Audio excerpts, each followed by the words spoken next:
안녕하세요. 드라마의 찐시민 남자 리뷰어즈입니다. 확실히 어제 방영했던 2화에서 진양철과 진도준의 줄다리기가 잘 표현된 덕분인지 벌써 시청률 8%를 넘어선 재벌집 막내 아들 1회부터 2회까지 진도준이 성인이 되기 전 과정을 압축해서 보여줬기 때문에 몰입감 깊고 전개가 빨랐던 것이 시청률에 고스란히 반영된 모습이었죠. 특히나 서사 자체가 과거에 실존했던 사건들을 모티브로 활용했기에 진도준과 마찬가지로 미래를 다 알고 있던 시청자들도 진도준의 예언놀이에 함께 빠져들 수 있었던 것 같습니다.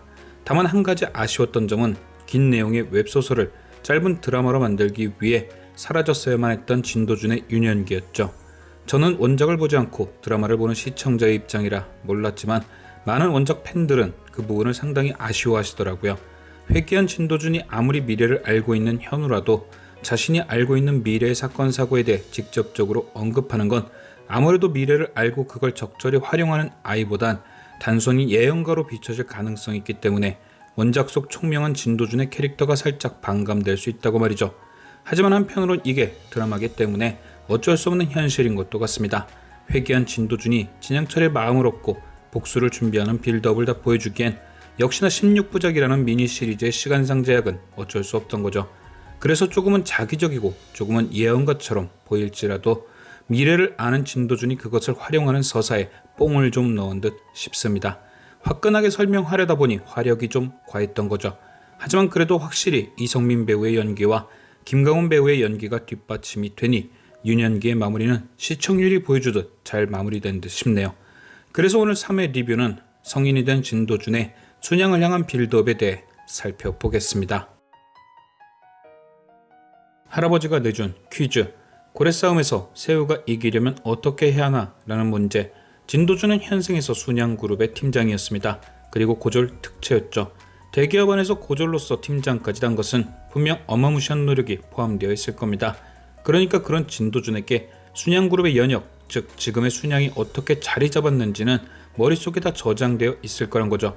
진양철은 1987년 영진반도체를 인수했고 대한민국 반도체 1등이 되었다. 결국 퀴즈가 뜻하는 것이 반도체인 걸 알게 된 후 답은 알고 있던 것이고 진도준은 그 정답을 맞출 수 있던 이유로 할아버지의 마음을 읽었다는 대답을 합니다. 어떤 할아버지든 그 대답 앞에선 녹지 않을 수 없겠죠. 그렇게 진도준은 정답 외의 대가로 땅을 요구하고 그것이 진도준의 첫 시드가 됩니다.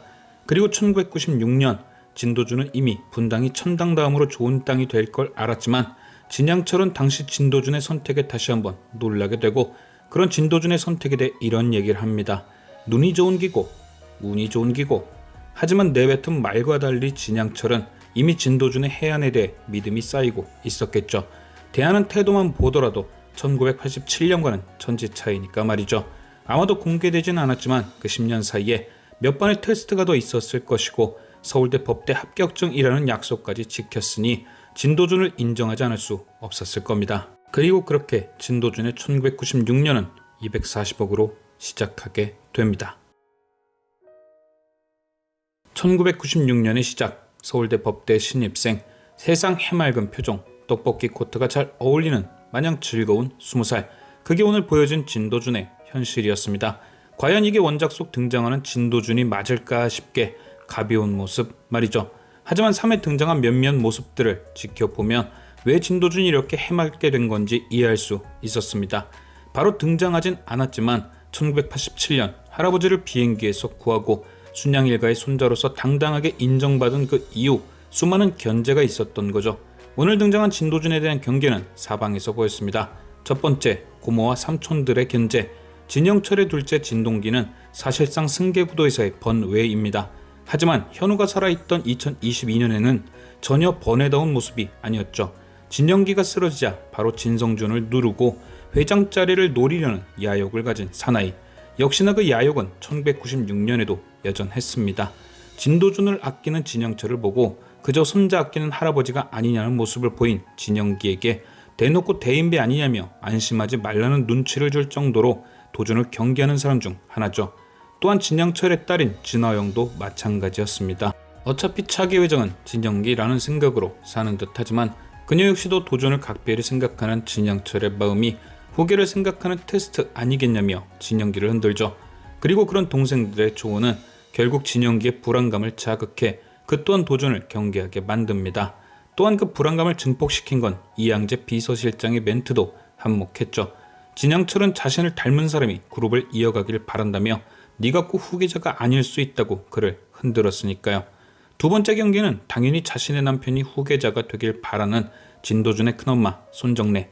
이제 고작 20살인 조카 앞에서 너는 절대 회사에 욕심내면 안 된다는 티를 어찌나 내던지 보기 안쓰러울 정도였죠. 물론 손정래의 경우 남편에 이어 순양가의 장손인 진성준까지 후계가 이어져야 하니 납득이 되는 경계이긴 합니다. 마지막으로 세 번째 경계는 바로 진양철. 그는 3회에서 학교가 본 진도준을 걱정하는 마음으로 차를 내줬지만 사실 편의상 제공된 차량은 핑계였고 운전기사를 통해 진도준의 활동을 보고받고 있었죠. 그런데 진양철은 이미 순양의 회장입니다. 그런 그가 과연 진도준을 왜 경계할까?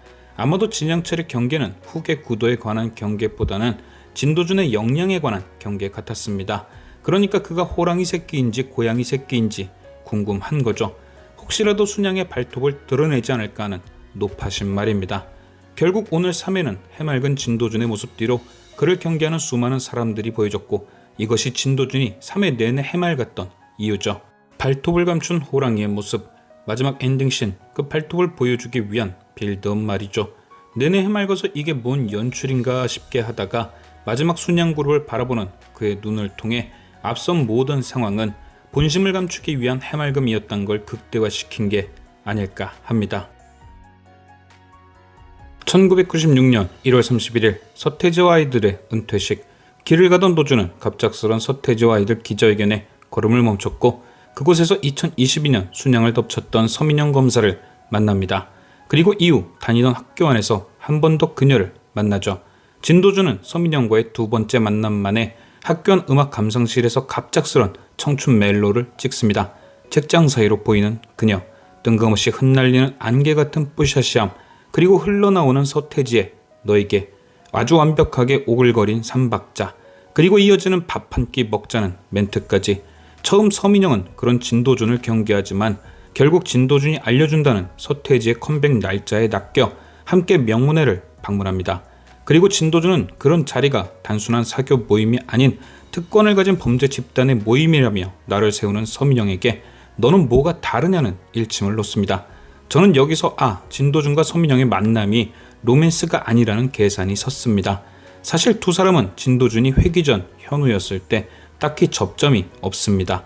만약 그 당시에 현우가 서민영에게 호감이 있었다면 이 로맨스가 개연성이 생기지만 현생에서 파헤치는 검사와 막는 순양 직원으로 만난 이들로선 뜬금없는 전개죠. 그래서 저는 진도준의 목적이 서민영과의 연애가 아니라 너도 우리와 똑같은 사람이라는 사실로 미리 그녀가 가진 재벌에 대한 반감을 없애려는 듯 보입니다. 차후 검사가 되어서 순양의 저승사자가 되는 것을 사전에 막는 거죠. 이게 훨씬 개연성 있는 해석 아닐까요?